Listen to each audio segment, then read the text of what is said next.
السلام علیکم عزیز طلبہ، آج ہم سورہ احزاب کے پہلے رکوع کی آیت نمبر 1 تا 8 کا ترجمہ پڑھیں گے۔ بسم اللہ الرحمن الرحیم۔ یا ایہا النبی، اے پیغمبر صلی اللہ علیہ وآلہ وسلم، اتق اللہ، اللہ سے ڈرتے رہنا، ولا تطیع الکافرین والمنافقین، اور کافروں اور منافقوں کا کہا نہ ماننا۔ ان اللہ کان علیما حکیما، بے شک اللہ جاننے والا اور حکمت والا ہے۔ واتبع، اور پیروی کرتے رہیں، واتبع ما یوحی الیک من ربک، اور جو کتاب تم کو تمہارے پروردگار کی طرف سے وحی کی جاتی ہے اسی کی پیروی کیے جانا۔ ان اللہ کان بما تعملون خبیر، بے شک اللہ تمہارے سب عملوں سے خبردار ہے۔ وتوکل علی اللہ، اور اللہ پر بھروسہ رکھنا، وکفیٰ باللہ وکیلا، اور اللہ ہی کارساز کافی ہے۔ یہ ان 3 آیتوں میں نبی صلی اللہ علیہ وآلہ وسلم اور ان کی وساطت سے تمام مسلمانوں کو یہ احکامات دیے گئے ہیں۔ یہ تمہید بھی ہے ان احکامات سے پہلے جو عرب روایات کے خلاف آ رہے تھے۔ یہ ایسے احکامات تھے اور ان رسومات کے متعلق احکامات تھے جو بہت عرصے سے زمانہ جاہلیت سے عرب میں جو ہے چل رہے تھے، اور جن کو اب ختم کرنا ضروری تھا، اور جن کے لیے خود نبی صلی اللہ علیہ وآلہ وسلم کو اپنے اسوہ حسنہ سے مثال پیش کرنی تھی۔ یہاں پہ نبی صلی اللہ علیہ وآلہ وسلم کو اللہ تعالیٰ نے خاص طور پہ تاکید کی کہ صرف مجھ سے ڈرو، کسی اور کی جو ہے ان سے ڈرنے کی تمہیں ضرورت نہیں ہے، اور منافقین اور کافروں کو کسی صورت میں کہا نہ ماننا، صرف اس چیز کی پیروی کریں جو آپ کو اللہ کی طرف سے وحی کی جا رہی ہے۔ اللہ پر بھروسہ رکھیں کیونکہ اللہ ہی کارساز کافی ہے۔ یہ ایسے احکامات تھے جن کے بارے میں جو ہے نبی صلی اللہ علیہ وآلہ وسلم کو معلوم تھا کہ ان کے بارے میں منافقین بہت زور و شور سے مخالفت کریں گے، اور نبی صلی اللہ علیہ وآلہ وسلم کو طعن و تشنیع کا جو ہے وہ مرکز بنا لیں گے۔ اچھا، اگلی جو آیات ہیں وہاں پہ ان 2 چیزوں کے بارے میں بتایا جا رہا ہے جن کی ممانعت اب آنے لگی ہے۔ پہلی چیز، عرب کی ایک رسم تھی یا ایک رواج چل رہا تھا ان کا، زہار کا۔ زہار ان کے نزدیک میاں اور بیوی، شوہر اور اس کی بیوی کے درمیان جدائی کی ایک ایسی صورت تھی جس میں رجوع کی کوئی صورت نہ نکلتی تھی۔ طلاق میں ہو سکتا ہے کہ وہ کسی صورت میں میاں بیوی آپس میں رجوع کر لیں، لیکن زہار اگر کوئی شخص اپنے بیوی سے کر لیتا تو ان میں رجوع کی کوئی صورت نہ بچتی۔ زہار کی رسم یہ تھی کہ شوہر قسم کھا لیتا کہ تم، یعنی بیوی کو کہتا کہ تم میرے لیے ویسے ہی محترم ہو جیسے میرے لیے میری ماں کی پشت، اور اس میں وہ اپنی بیوی کو اپنی ماں کی مانند قرار دیتا، بلکہ بعض صورتوں میں ماں ہی کہہ دیتا۔ تو اللہ تعالیٰ نے پہلی مثال اس کے بارے میں بتائی اور پھر کہا کہ جو تم کہتے ہو وہ بالکل فضول بات ہے۔ ہم آیت پڑھتے ہیں تاکہ آپ کو اندازہ ہو کہ یہ کیا حکم آ رہا ہے۔ ما جعل اللہ لرجل من قلبین فی جوفہ، اللہ نے کسی آدمی کے پہلو میں 2 دل نہیں بنائے۔ وما جعل ازواجکم لتظاہرون منہن امہاتکم، اور نہ تمہاری عورتوں کو جن کو تم ماں کہہ بیٹھتے ہو تمہاری ماں بنایا۔ وما جعل ادعیاکم ابناءکم، اور نہ تمہارے لیے پالکوں کو تمہارے بیٹے بنایا۔ ذالکم قولکم بافواہکم، یہ سب تمہارے منہ کی باتیں ہیں۔ واللہ یقول الحق وہو یہدی السبیل، اور اللہ تو سچی بات فرماتا ہے اور وہی سیدھا راستہ دکھاتا ہے۔ یعنی اللہ تعالیٰ نے فرمایا کہ جس طریقے سے ایک شخص کے پہلو میں 2 دل نہیں ہو سکتے، ایک شخص کے جو ہے سینے میں دو دل نہیں دھڑکتے ہیں، اس طریقے سے ایک شخص کی دو مائیں بھی بھلا کیسے ہو سکتی ہیں؟ اللہ تعالیٰ فرما رہے ہیں کہ تمہاری ماں تمہاری وہی ماں ہے جس نے تمہیں جنم دیا، جس کو تم اپنے منہ سے ماں کہہ دیتے ہو، وہ تمہاری ماں نہیں ہو سکتی۔ دوسری بات یہاں پہ یہ بتائی گئی، جو لے پالک بچے ہوتے ہیں جن کو کوئی شخص کسی ضرورت یا کسی مجبوری کی وجہ سے لے کے پال لیتا ہے، عرب میں ان کا رواج تھا کہ ان کو سگے بیٹوں والے حقوق حاصل تھے، لیکن اللہ نے فرمایا کہ نہیں، لے پالک تمہارے بیٹے نہیں ہیں بلکہ وہ لے پالک ہیں، اور ان کے بارے میں خاص طور پہ حکم دیا کہ ان کو ان کے باپ کے نام سے پکارا جائے۔ ہوا یہ کہ نبی صلی اللہ علیہ وآلہ وسلم نے ایک بچے کو اپنے پاس متنبع بنا لیا اور اس کو اپنے بیٹے کی حیثیت میں جو ہے پرورش دی۔ ان کا نام زید تھا۔ آہستہ آہستہ عرب لوگ ان کو، جو مکہ مدینہ کے لوگ تھے، وہ ان کو زید بن محمد کہنے لگے۔ تو اللہ تعالیٰ نے اس چیز کی ممانعت فرمائی اور کہا کہ جو ان کا اصل نام ہے اس سے ان کو پکارا جائے اور ان کو زید بن حارثہ کہا جائے۔ ادعوا لآبائہم، مومنوں لے پالکوں کو ان کے اصل باپوں کے نام سے پکارا کرو۔ ہوا اقسط عند اللہ، کہ اللہ کے نزدیک یہی درست بات ہے۔ فإن لم تعلموا آباءهم فإخوانكم فی الدین، اور اگر تم کو ان کے باپوں کے نام معلوم نہ ہوں تو دین میں تمہارے بھائی ہیں، وموالیکم، اور دوست ہیں، ولیس علیکم جناح فیما اخطأتم بہ،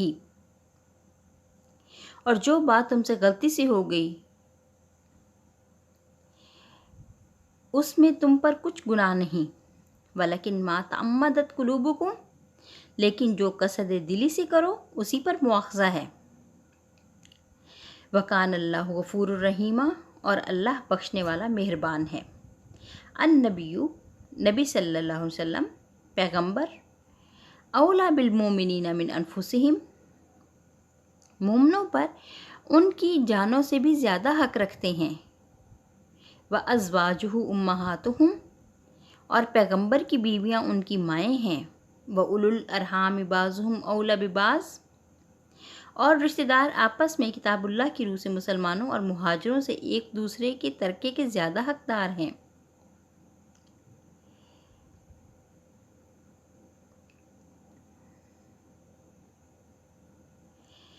الا ان تفعلوا الی اولیاءکم معروفا، مگر یہ کہ تم اپنے دوستوں سے احسان کرنا چاہو تو اور بات ہے۔ کانا ذالک فی الکتاب مسطورا، یہ حکم کتاب یعنی قرآن میں لکھ دیا گیا ہے۔ یہ یہاں پہ جو پہلی بات آئی اس صفحے میں، یہ اس سلائیڈ میں آپ نے دیکھی، وہ یہ کہ حکم دیا جا رہا ہے کہ تم اپنے لے پالکوں کو ان کے باپوں کے نام سے بلاؤ، یہ اللہ کے نزدیک زیادہ پسندیدہ ہے اور زیادہ درست بات ہے۔ ہاں، اگر تمہیں ان کے باپ کے نام معلوم نہیں ہیں، یعنی کسی جنگ میں کوئی بچے ہاتھ لگے ہیں یا کوئی اور صورت ایسی ہوئی ہے جس میں اس شخص کے باپ کا نام معلوم ہی نہیں ہو سکتا، تو پھر اللہ تعالیٰ نے کہا کہ اس کے بارے میں تم تردد نہ کرو،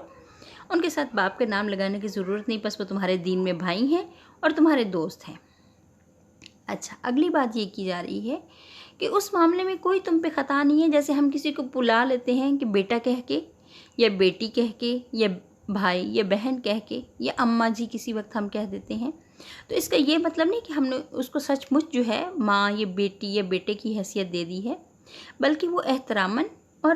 جو ہے ایک معاشرے میں رائج طریقہ کار کے مطابق بلایا جاتا ہے۔ اس میں حقیقت کا تعلق نہیں ہوتا کہ حقیقتاً ان کو جو ہے ماں کا درجہ دیا گیا ہے یا بیٹے یا بیٹی کا درجہ دیا گیا ہے۔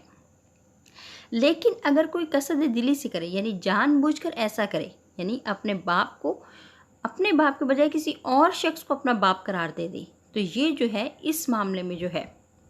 اللہ تعالیٰ نے کہا کہ تمہیں سخت گناہ ہوگا۔ یہ یاد رکھیے گا کہ ولدیت بدلنا، باپ کا نام بدلنا گناہ کبیرہ ہے اور حرام ہے۔ اگلی بات جو ہے اس آیت میں یہ بہت اہم ہے کہ النبی اولی بالمومنین من انفسہم، پیغمبر صلی اللہ علیہ وآلہ وسلم مومنوں کو ان کی اپنی جانوں سے بھی زیادہ عزیز ہیں۔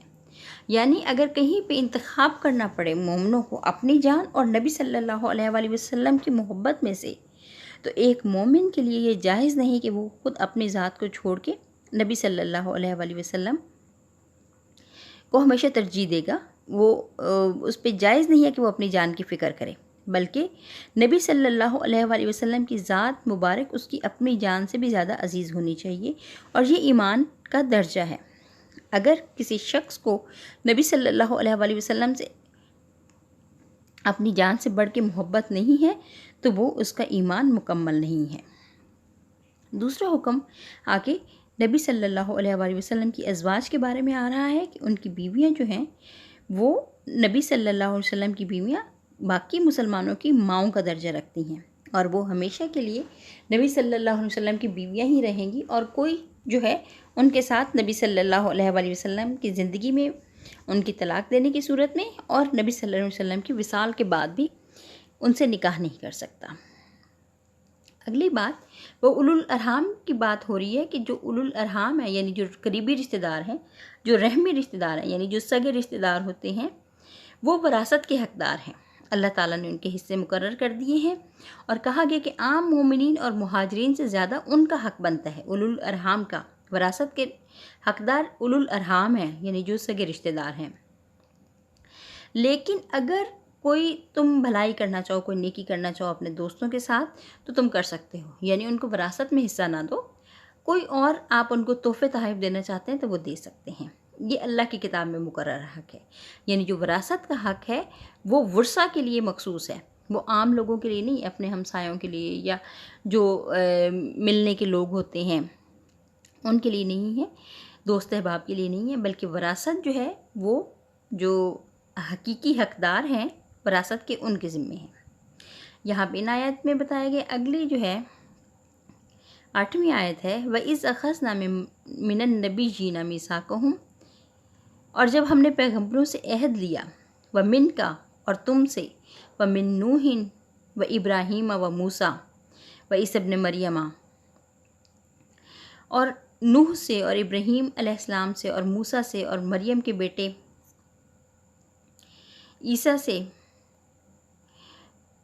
وَأَخَذْنَا مِنْهُمْ مِيثَاقًا غَلِيظًا،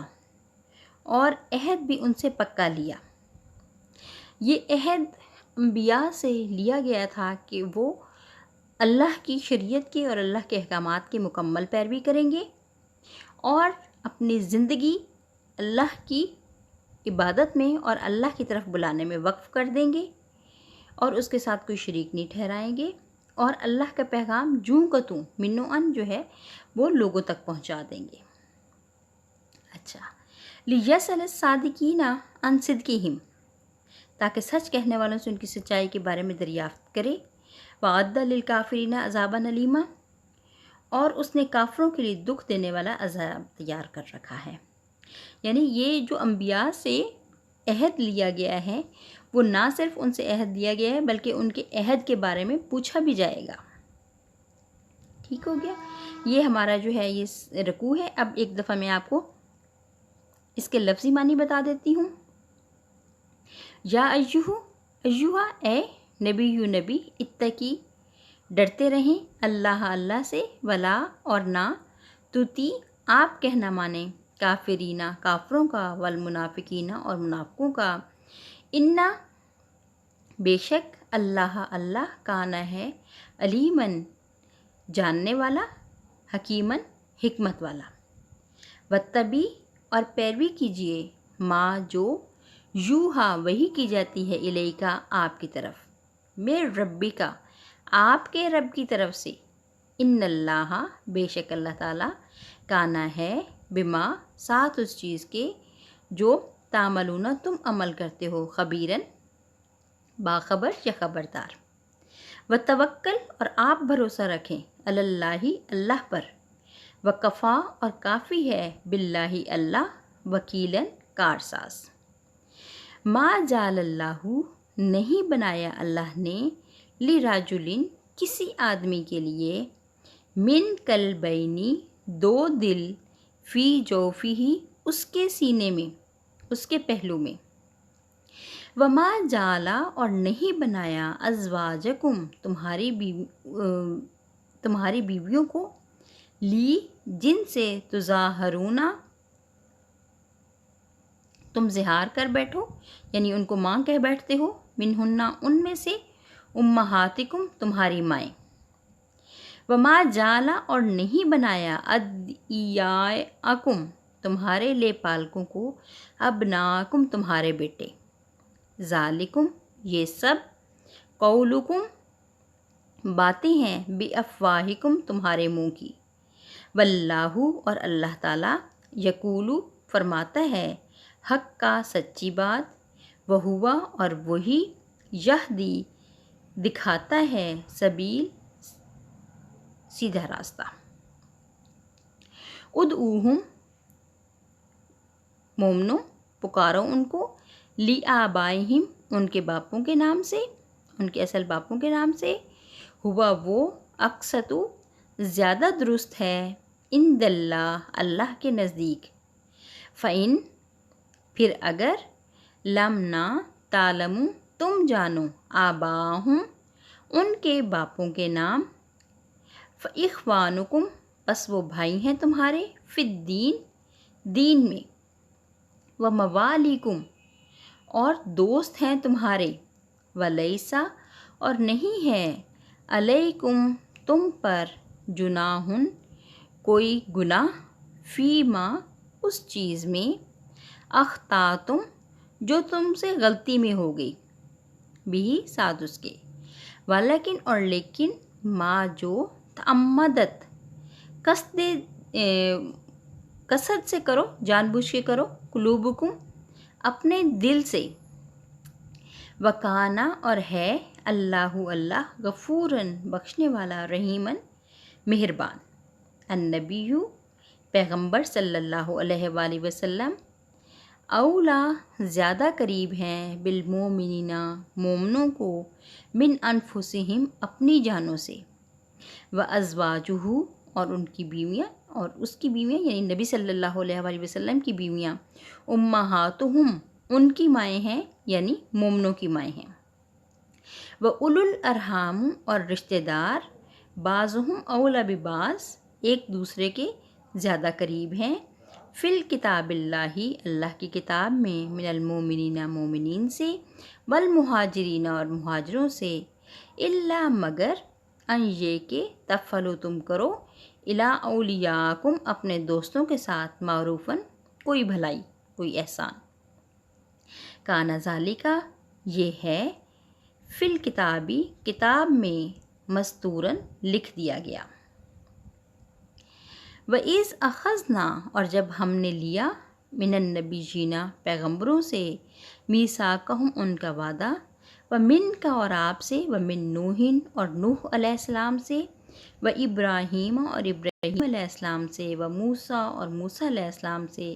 وعیسیٰ ابن مریم اور عیسیٰ ابن مریم سے، وَأَخَذْنَا اور لیا ہم نے، منہم ان سے، میثاقاً غلیظا پختہ وعدہ، لیسأل تاکہ وہ سوال کر سکے، صادقینہ سچوں سے، عن صدقہم ان کی سچائی کے بارے میں، وعد للکافرین اور اس نے تیار کر رکھا ہے، للکافرین کافروں کے لیے، عذاباً علیما دکھ دینے والا عذاب۔